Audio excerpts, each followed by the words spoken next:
Pada Lebaran kali ini pemerintah memutuskan melarang mudik bagi ASN, TNI, Polri, pegawai BUMN, karyawan swasta, dan seluruh masyarakat.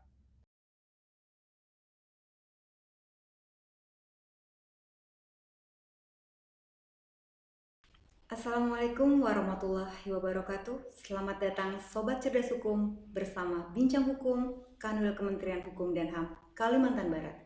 Saya Trinovianti Wulandari, salam pasti.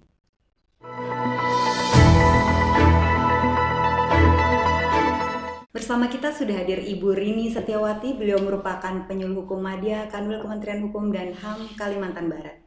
Baik Ibu, Assalamualaikum. Gimana kabarnya hari ini Bu? Waalaikumsalam Mbak Via. Alhamdulillah. Alhamdulillah. Sampai dengan sore ini masih sehat ya. Semoga seterusnya. Amin, amin. Semoga kita semua dalam lindungan Allah Subhanahu wa Ta'ala. Amin. Baik Ibu, seperti kita ketahui bersama bahwa kembali pemerintah memberlakukan larangan mudik. Kontroversi dan dilema kembali terjadi di tengah masyarakat kita, Bu. Ya. Nah, sebagian masyarakat ini berpendapat bahwa larangan ini kurang tepat, mengingat momen Lebaran merupakan momentum yang ditunggu-tunggu untuk silaturahmi dan mudik. Ditambah beberapa periode terakhir tren terjadinya COVID di Indonesia cenderung melandai. Apalagi jika dikaitkan dengan pengaruh ke ekonomi masyarakat yang tentunya akan berdampak negatif apabila pemerintah tetap memberlakukan pelarangan mudik pada tahun ini. Kira-kira nih Bu, apa yang dijadikan pertimbangan pemerintah hingga akhirnya memberlakukan pelarangan mudik kembali di tahun 2021 ini? Iya Mbak Via, kalau kita bicara mengenai mudik Idul Fitri atau Lebaran, tentunya ini karena sudah merupakan tradisi bangsa Indonesia ya. Jadi momen ini memang momen yang ditunggu-tunggu ya. Pada saat ini kita saling bersilaturahmi ya, mengunjungi sanak keluarga. Nah tapi memang pada tahun ini kan masih dalam kondisi pandemi COVID-19 ya kan. Maka pemerintah mungkin dengan berat hati ya mengeluarkan surat edaran Satgas Covid nomor 13 tahun 2021 yang kemudian disusul dengan adendum surat edaran tersebut ya tentang peniadaan mudik Idul Fitri dan upaya pengendalian penyebaran COVID-19 selama bulan suci Ramadan. Nah, adapun yang menjadi pertimbangan pemerintah dalam hal ini adalah yang pertama adalah berdasarkan pengalaman. Pengalaman tahun lalu itu adanya peningkatan kasus COVID, peningkatan penularan, dan bahkan sampai dengan angka kematian yang dialami oleh baik masyarakat maupun tenaga kesehatan kita. Dan ini terjadi setelah libur panjang.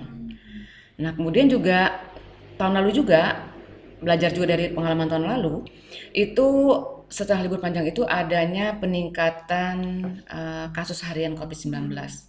Ini misalnya ya, libur panjang Idul Fitri tahun 2020 itu ada peningkatan sekitar 93%. Kemudian libur panjang kedua itu tanggal 20 Agustus sampai tanggal 23 Agustus itu ada peningkatan sampai dengan 119%. Nah, kemudian libur panjang yang ketiga itu tanggal 28 Oktober sampai dengan 1 November itu sampai dengan 95%. Nah, kemudian yang terakhir kemarin libur tahun baru sampai dengan Natal ya, sampai tahun baru itu kasus hariannya naik sampai dengan 78%. Nah, kemudian tadi di depan Mbak Via sampaikan bahwa sekarang ini juga dalam kondisi melandai ya kasus COVID. Nah, ini juga yang ingin dijaga oleh pemerintah. Jadi menjaga tren penurunan angka COVID saat ini. Kemudian juga saat ini angka kesembuhan untuk kasus COVID itu meningkat sampai dengan 90,5% per tanggal 15 April 2021. Jadi ini memang dijaga lah ya, artinya upaya yang sudah dilakukan ini kan sudah baik nih, yang sampai dengan libur panjang akan kembali lagi. Nah, kemudian juga pemerintah kan sudah menyelenggarakan berbagai macam program seperti PSBB, kemudian PPKM ya, kemudian protokol kesehatan. Nah, terakhir juga program vaksinisasi untuk masyarakat. Walaupun belum semua ya, tapi diharapkan dengan vaksin ini sudah dilakukan pemerintah, dapat menghasilkan kondisi kesehatan Indonesia lebih baik. Nah ini kan biayanya juga sudah banyak ya, waktu dan lain-lain gitu. Kemudian larangan mudik ini juga berlaku untuk ASN, untuk TNI Polri, dan juga untuk pegawai BUMN, kemudian karyawan swasta, termasuk juga masyarakat. Jadi berlaku untuk semuanya. Sesuai dengan apa yang Ibu sampaikan tadi bahwa sudah banyak effort yang dilakukan pemerintah, sudah banyak upaya-upaya yang dilakukan dalam rangka untuk memutus mata rantai penyebaran COVID. Tentunya sudah tepat rasanya untuk pemerintah memberlakukan pelarangan mudik Lebaran berdasarkan pertimbangan-pertimbangan tadi, Ibu. Seperti kita ketahui bersama bahwa pemberlakuan pelarangan tersebut berdasarkan adendum dari Surat Edaran Satgas Covid nomor 13 tahun 2021. Kiranya apa saja Bu yang diatur di dalam regulasi tersebut? Oh ya, untuk mekanisme pengaturannya itu ada beberapa yang mungkin sama dengan sebelumnya. Yang pertama itu protokol kesehatan umum. Kemudian yang kedua itu pengendalian kegiatan ibadah pada saat bulan suci Ramadan dan ibadah pada saat sholat Idul Fitri. Kemudian yang ketiga itu adalah peniadaan mudik Lebaran baik perjalanan darat, laut maupun udara pada masa periode tanggal 6 Mei sampai dengan 17 Mei 2021. Dan ini berlaku untuk seluruh masyarakat Indonesia. Kemudian adanya juga pengetatan mobilitas pelaku perjalanan dalam negeri atau dikenal dengan PPDN. Nah ini masanya 14 hari sebelum peniadaan mudik, berarti tanggal 22 April sudah kemarin ya, sampai dengan tanggal 5 Mei 2021. Kemudian juga 7 hari pasca peniadaan mudik. Jadi mulainya itu tanggal 18 Mei sampai dengan 24 Mei 2021. Nah untuk ini ada pengecualian. Jadi ada pengecualian untuk distribusi logistik dan perjalanan mendesak non mudik seperti perjalanan dinas bekerja atau kunjungan keluarga sakit ya, kemudian kunjungan duka, kemudian pendampingan ya untuk ibu hamil itu bisa didampingi oleh 1 orang, kemudian juga untuk persalinan bisa didampingi oleh 2 orang. Kemudian yang keempat adalah optimalisasi fungsi posko COVID-19 di desa dan kelurahan. Itu kan ada beberapa fungsi, ada 4 fungsi, yaitu fungsi pencegahan, penanganan, kemudian fungsi pembinaan dan pendukung. Nah untuk fungsi pembinaan itu termasuklah penegakan disiplin dan pemberian sanksi bagi yang melanggar ketentuan yang sudah diatur oleh pemerintah. Secara umum ada 3 hal menarik nih Bu. Ada pengaturan terkait masa peniadaan mudik dari periode 6 sampai dengan 17 Mei. Ya. Kemudian adanya pembatasan mobilitas PPDN tadi Ibu, periode dari H-14 sampai dengan H+7 dari peniadaan mudik.